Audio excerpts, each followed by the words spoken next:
It had been 6 months since Paul and Rachel lost their 7-year-old son, Mason.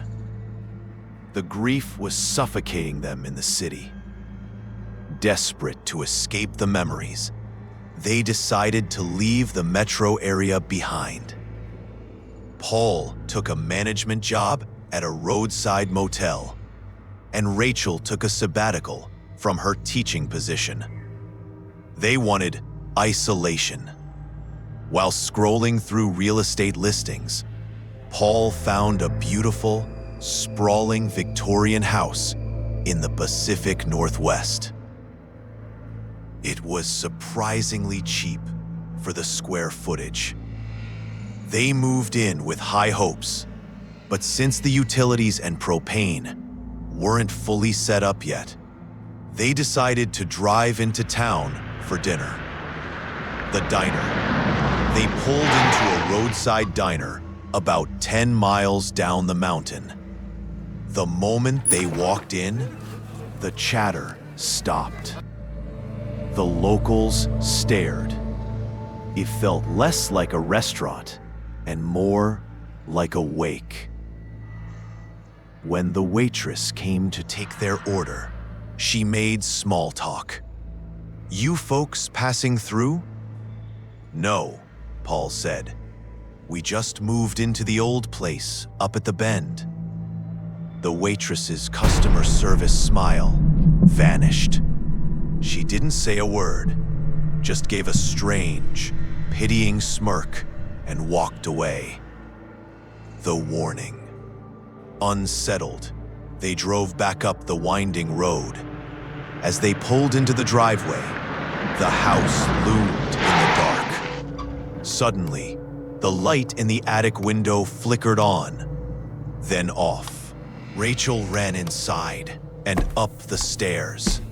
The attic was pitch black, but the window was open. On the fogged-up glass, written clearly with a finger, were the words, "I am here." Rachel screamed and collapsed. Paul carried her downstairs, panicking. He tried to open the heavy oak front door, but it slammed shut and wouldn't budge. Suddenly, a knock came from the side porch. It was the nearest neighbors, an elderly couple who lived in a cabin down the road. They looked terrified. "You need to leave," the old man said. This house sat empty for decades for a reason. A family lived here in the 70s. But folks say they weren't human. They were something else. The townspeople eventually burned them alive inside these walls. The old woman grabbed Paul's arm. "Listen to me. Leave. Whatever you see or hear in this house, do not believe it." The escalation. They rushed back inside just to grab their car keys and wallets. On the kitchen island, they found a crumpled note. "Leave. Whatever you see or hear, do not believe it." Suddenly, the silence was broken. The sound of a crowded cocktail party erupted in the empty living room. Laughing, glasses clinking, dozens of voices chattering. But the room was completely empty. The temperature plummeted.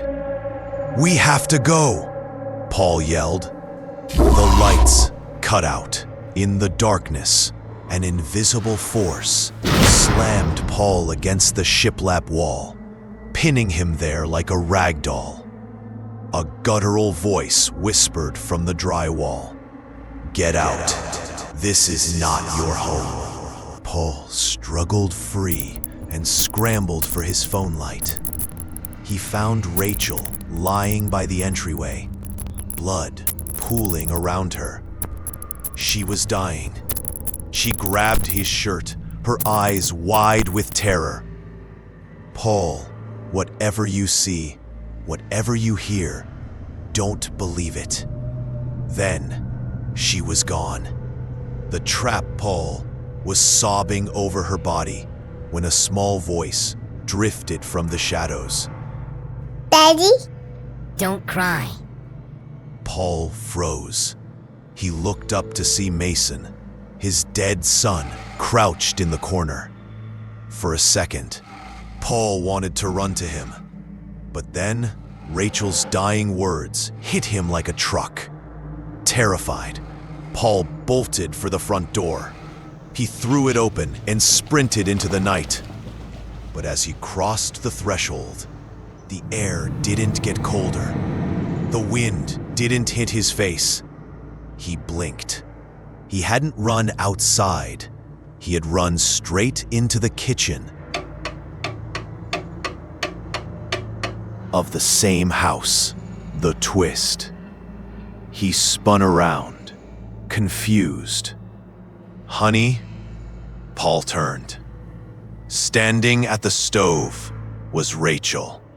She looked alive, healthy, and happy. "Where are you going?" she asked with a warm smile. "I made your favorite, meatloaf and mashed potatoes." Paul backed away, trembling. Over Rachel's shoulder, through the doorway, he could still see the hallway and the real Rachel's bloody corpse lying by the front door.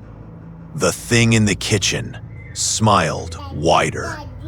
The house was full of mimics, and Paul was never leaving. If a deal on a house seems too good to be true, it's probably going to cost you your soul. Do not believe it.